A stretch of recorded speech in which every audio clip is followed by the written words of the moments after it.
Hello there, my crafty knitters. Welcome back to the Knitter Oaks channel.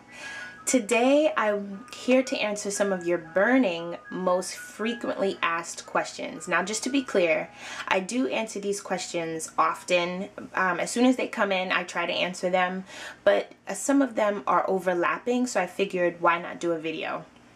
With that being said, here we go. The first question is, no. The answer is no, you certainly do not. That's just my personal preference. When I first started making hats, I did not do that. I did hats all the way to the very end on circulars. It is very difficult because, as you know, circular needles have a wire between them, and as you're decreasing up to the crown of the hat, your stitches get smaller and smaller, and the DPNs for me just allows me to maneuver myself around those smaller number of stitches a lot easier.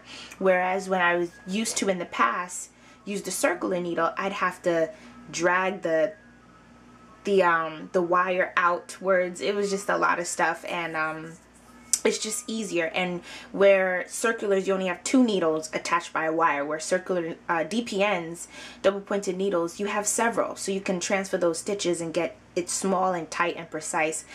The reason why I switched to DPNs personally is because I finish a much neater closing than I do if I was trying to do it with circulars till the end. I find that I had holes or gaps in the top of my hat, the crowns of my hat, and I didn't like that, so I should have brought one over, but if anything, I can insert pictures. But basically, if you look back at the hat, also the finished product of the How to Knit a Hat tutorial, you'll see that the hat is just closed much neater. I don't get me personally, I do not get such a neat closing when I continue to knit on circulars all the way up. Another thing that I do with the double pointed needles is I decrease in my numbers every 5 or 6 rows as I'm decreasing the crown. That's another thing that you do not have to do. Again, I do it for my personal preferences because I like seeing it decrease smaller and smaller, because you're closing the gap and it's just a neater finish. Okay, you can continue to use size 8 if, let's say, you were knitting the body of your hat on size 8 circulars and you decide, okay, I'm gonna go ahead and try Dana's method of DPNs, and you want to use size 8, that's fine. If you want to keep the consistency of the size of your knitting stitches, that's fine. If you want a smoother, neater finish, you can try my method of decreasing to a lower amount, because I go from 8 to size 5 between the brim of my hat to the very crown of my hat. I never go lower than size 5 needles. Okay, so the answer to that question is no. You do not have to do anything that I do. I'm only showing you how I do things, and you can take it or you can leave it. Okay, there's no right or wrong rule. I didn't write any of these knitting rule techniques or anything like that. It's just through my experience. I've been knitting for 6 years, and these are things that I've picked up along the way that just work better for me. Okay? Okay, so I've talked about this in some of my tutorials. As I'm knitting, I try to just drop the hint. Yes, I am knitting in the front. Even though I'm entering the needle from the front instead of the back, it is still a knit stitch, because your knit stitch goes from bottom to top. Now, I realize the difference in knitting in the back, and sometimes, to be honest with you, I do knit in the back sometimes, because I find that with particular yarn that I'm using, I just get a neater, tighter finish with my stitches, and I'm a stickler for that. I need it to be neat. Sometimes knitting through the front give me loose stitches, or some knit stitches are bigger than others, and I can't stand that. I need uniformity, because I like the professionalism of how it looks when it's done. So sometimes I do knit through the back, but I did learn to knit through the front, because you know what? Whenever you're about to ask that question, think about it. Is it giving you knit stitches or purl stitches? Because knit stitches are so vastly different from what purl stitches look like. So before you ask the question of, Dana, are you holding it in front? Isn't that a purl stitch? My finished product gave you a knit stitch. It gave you the V. If it gave you the subtraction sign, it's a purl. If it gave you a V, whether I'm holding the needle upside down, inside out, from a chandelier, from the back of my ear, if it's giving you a V, it is a knit stitch. If it's giving you a subtraction sign, it's a purl stitch. So there's no right or wrong way to hold your needle, because you have continental knitters. You have knitters who knit holding the yarn in their left hand, as opposed to most of us here in the US who hold it on our right side. So that doesn't mean they're knitting wrong or we're knitting wrong. It's just a different way to do it. But if it's giving you the same finished product, it is still knitting. Okay, so no, just because I'm holding it in the front does not mean that I am purling. I am still knitting, okay?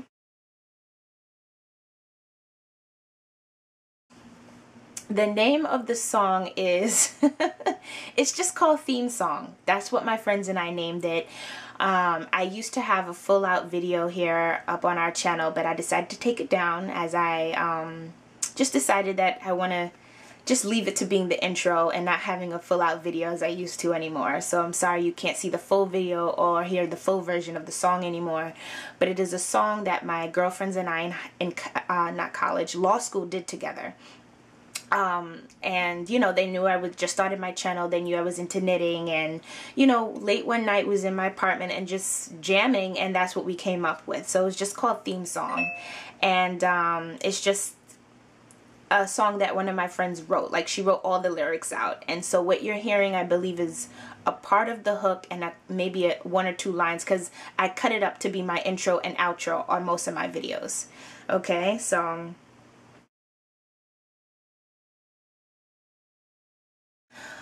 basically what I do is I sit down on a chair and I prop the camera up on something tall enough, on like a table, mostly my bed. And actually, I used to, in the past, I had so many different methods. When I was back away at school in Boston, I set it up on my desk and I would sit behind it, behind the camera, and kind of like put my arms around it like I'm going to give the camera a big hug, and then my hands will be directly in front of the lens. Okay? Another way that I used to do it when I came back to New York was I'd sit on my bed, and most of the times when you saw videos with facing like my closets or whatever like that, I'm sitting on the bed and the camera is propped up on something on my lap, and again, I'm hugging the camera, so to speak, and just knitting in front of the lens. Now, God has blessed me just last week with a tripod. Let the heavens sing, because I've been on YouTube for 3 years and I just got a tripod.